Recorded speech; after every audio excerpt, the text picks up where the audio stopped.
Hola, it's me, TMZ. First and foremost, thanks for stopping by. Thanks for watching this video. And we got a special one today. If you haven't put 2 and 2 together yet, then I feel bad for you, dog. Because it's Armageddon. WWF.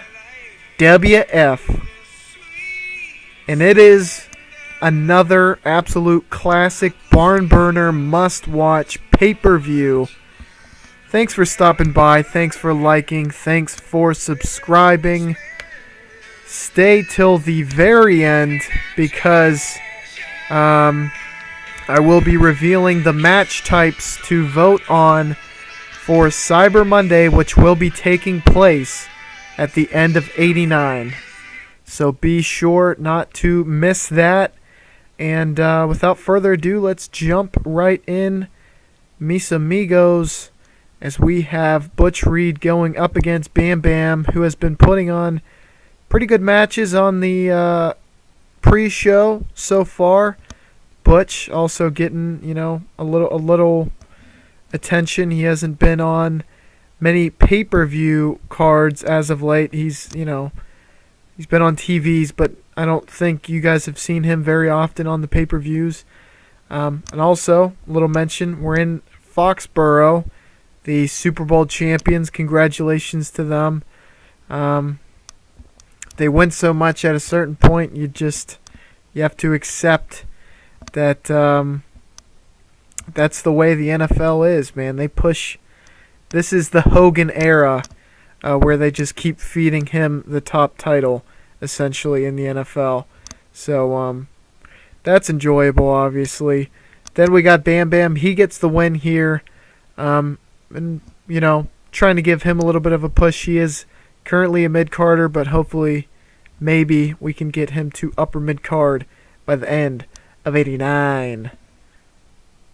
Then we got Bull Nakano getting a victory here over Manami Toyota in the pre-show.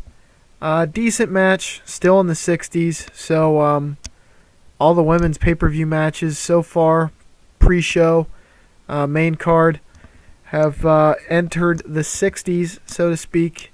So we're making progress, even if every match isn't an improvement.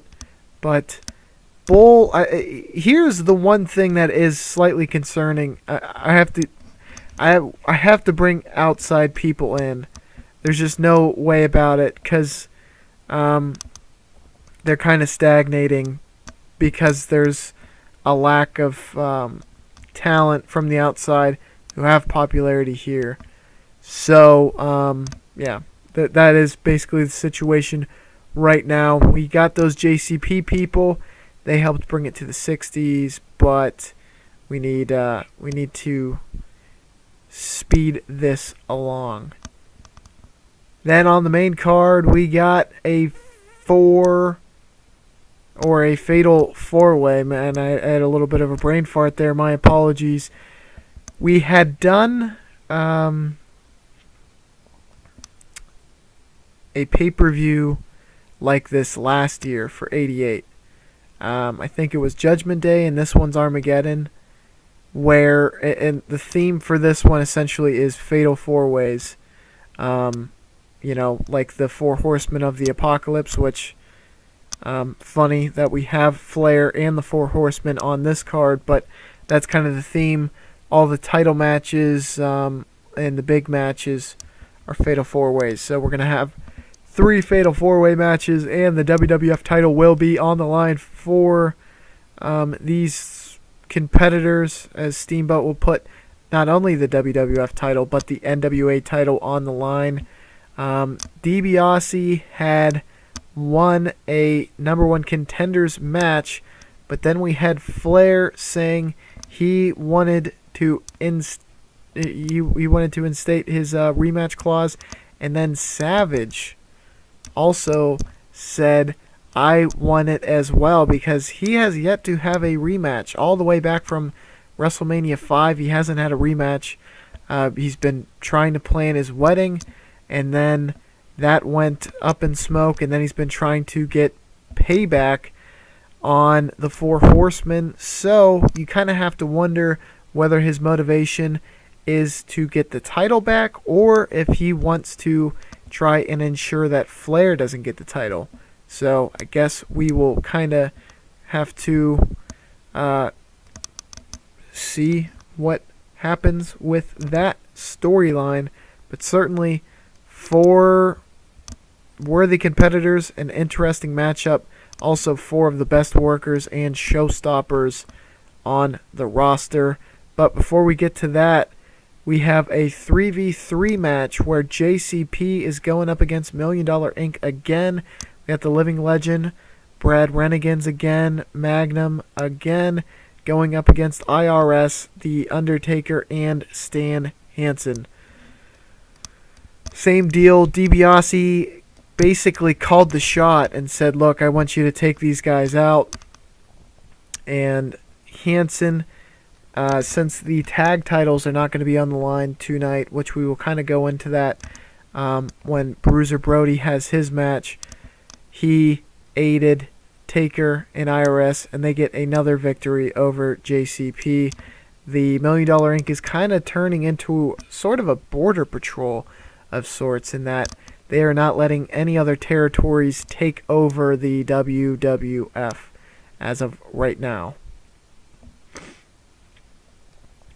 Then here, my goodness, for the second match of the card, this one really does a tremendous job. A superb bout, great heat. Sting defeats Bret Hart in 15:47 via submission with the Scorpion Deathlock. Sting wins the U.S. title. We had them face each other at the last pay-per-view.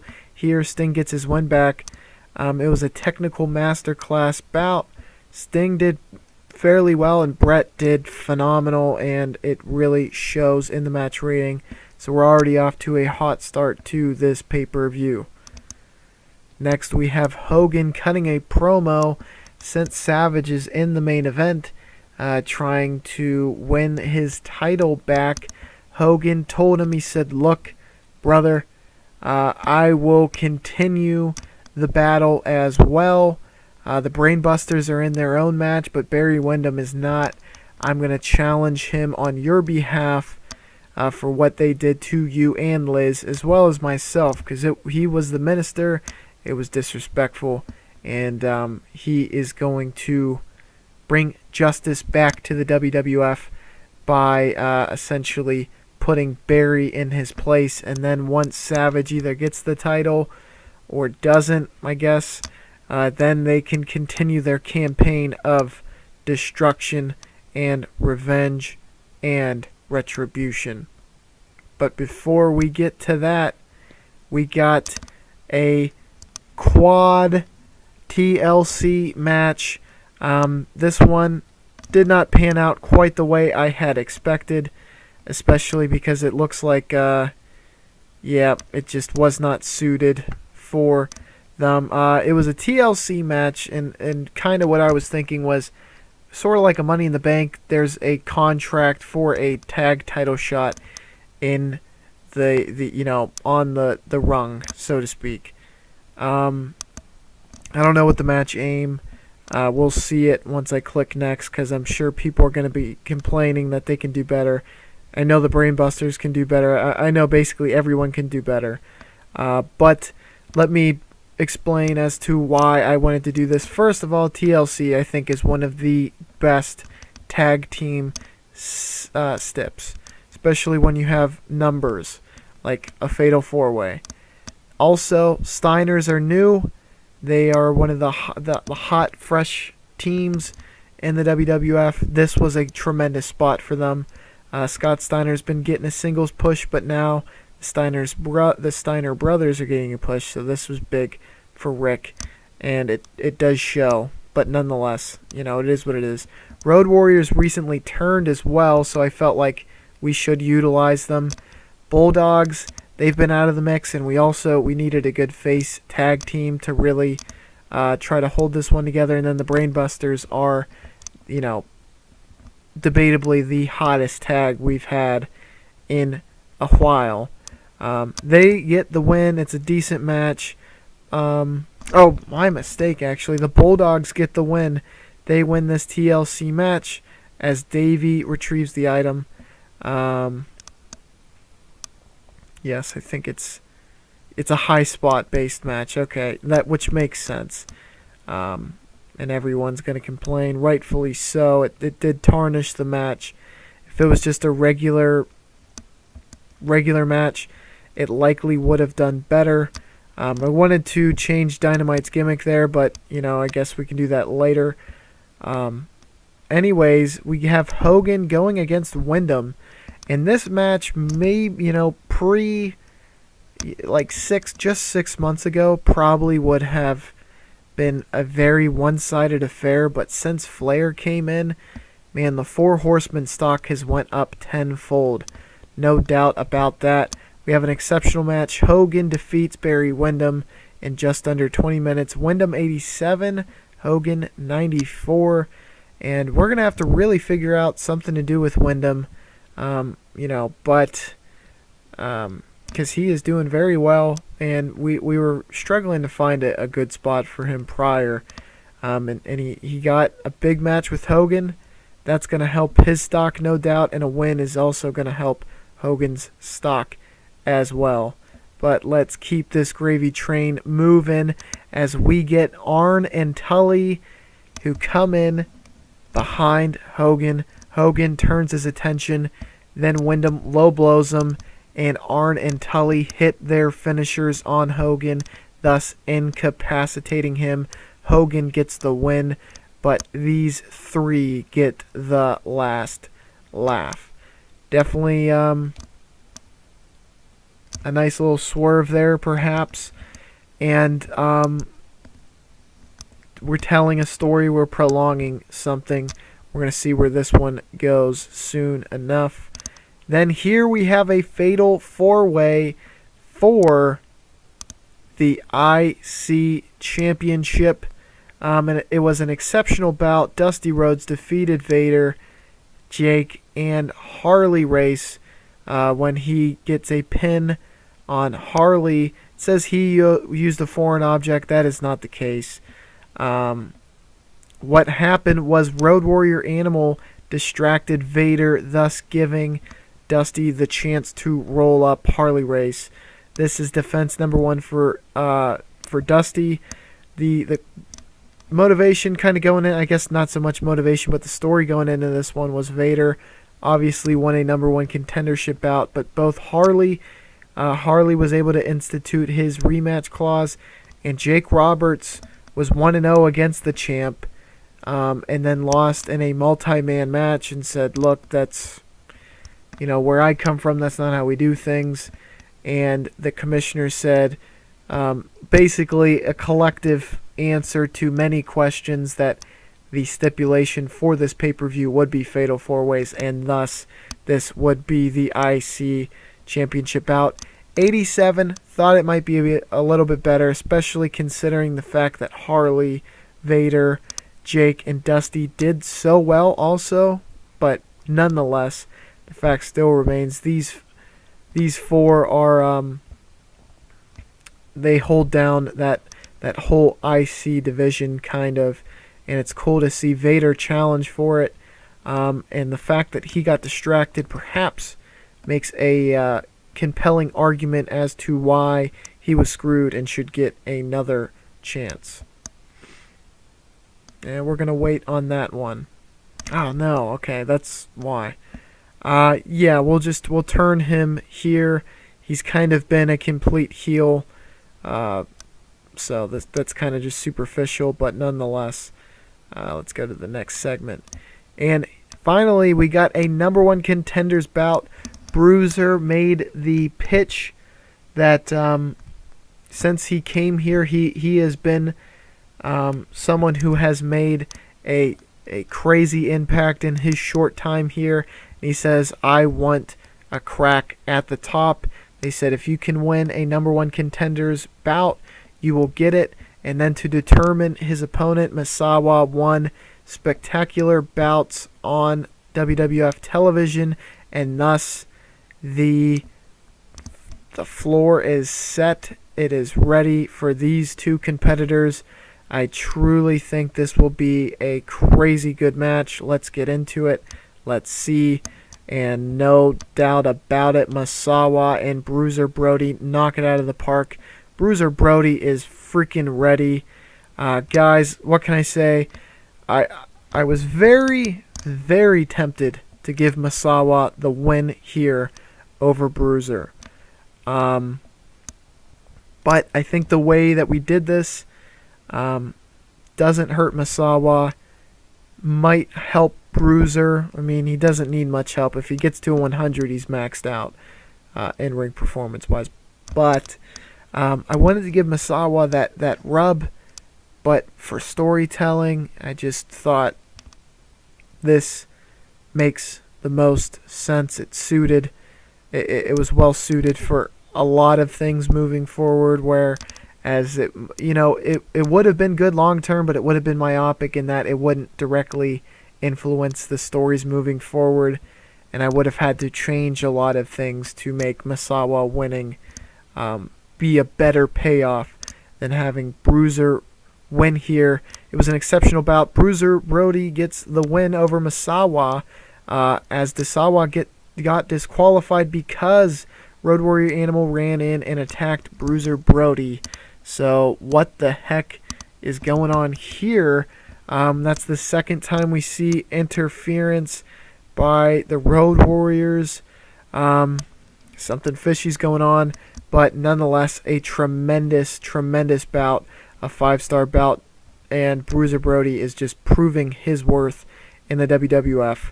And I can't wait to see him in the main event, but that is if he makes it there, because in this post-match segment we have both the Road Warriors, Undertaker, IRS, attacking Bruiser Brody. Stan Hansen tried to come out and defend Bruiser Brody, but to no avail. They got beat down by the 4 $1 Million Inc. crew. And what the heck's going on here, guys? Your guess is as good as mine. Also, we're going to turn Road Warrior Hawk. Yep, go ahead and complete that turn. It was a complete success. We got 2 tags turning on the Cowboys from Hell. For what reason? Who knows? But certainly something is a brewing. And $1 Million Inc. is not happy with the Cowboys from Hell. And then we're into the fatal 4-way bout, as Ted DiBiase takes on Randy Savage, takes on Ric Flair, who takes on Ricky the Dragon Steamboat. It was an exceptional bout. Steamboat defeats Flair, Savage, and DiBiase when he gets the pinfall on DiBiase with a flying karate chop following a botched interference by The Undertaker. Steamboat makes it defense number 2 for the NWA Heavyweight title, and defense number 2 for the WWF Heavyweight title. And everyone did stupendous. Everyone did very well. DiBiase 94, Savage 94, Flair 95, Steamboat 95, and we end the night with a great bout.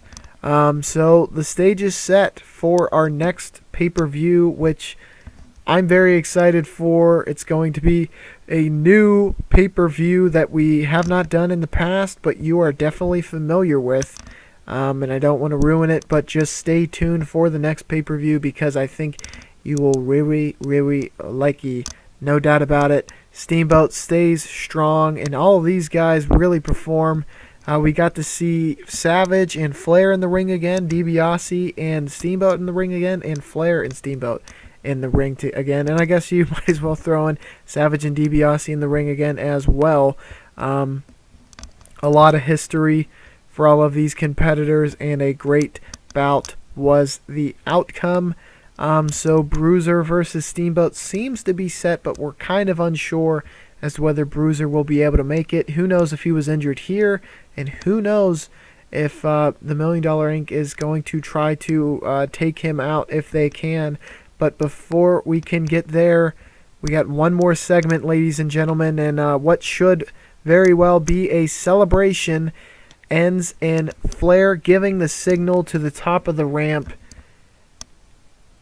Tully and Arn standing guard, and Barry Windham power bombing Miss Elizabeth at the top. And that's how we're going to end the night, guys. Kind of a bummer. Is it going to generate heat? You betcha. And let's go and see how the show did. 96. We're going to keep chasing that 100. We're bound to get it. We ended this one very, very well. It's just a matter of time, in my opinion, before we get that 99. But every match I'm very happy with. And the stories moving forward, I think we told a lot. There was a lot to digest. A lot going on, a lot of progression, and eventually I think the blow-offs are going to be absolutely amazing. Stay tuned. The next pay-per-view should not take long. I would expect it in the next couple of days. And here is where I really want to hear from you, the fans. And that is, what match type would you like to see in the main event? This is in January. Okay, so let me break it down for you. We're going to have another pay-per-view here in October, then 2 in November, then 1 in December, and then 1 prior to the Royal Rumble in January. That will be in the beginning of January. So we're in October, 3 months away. Would you like to see a stretcher match, a steel cell match, an Iron Man match, or a ladder match? Fifth option, 3 question marks in the comments for a mystery bout. I would like to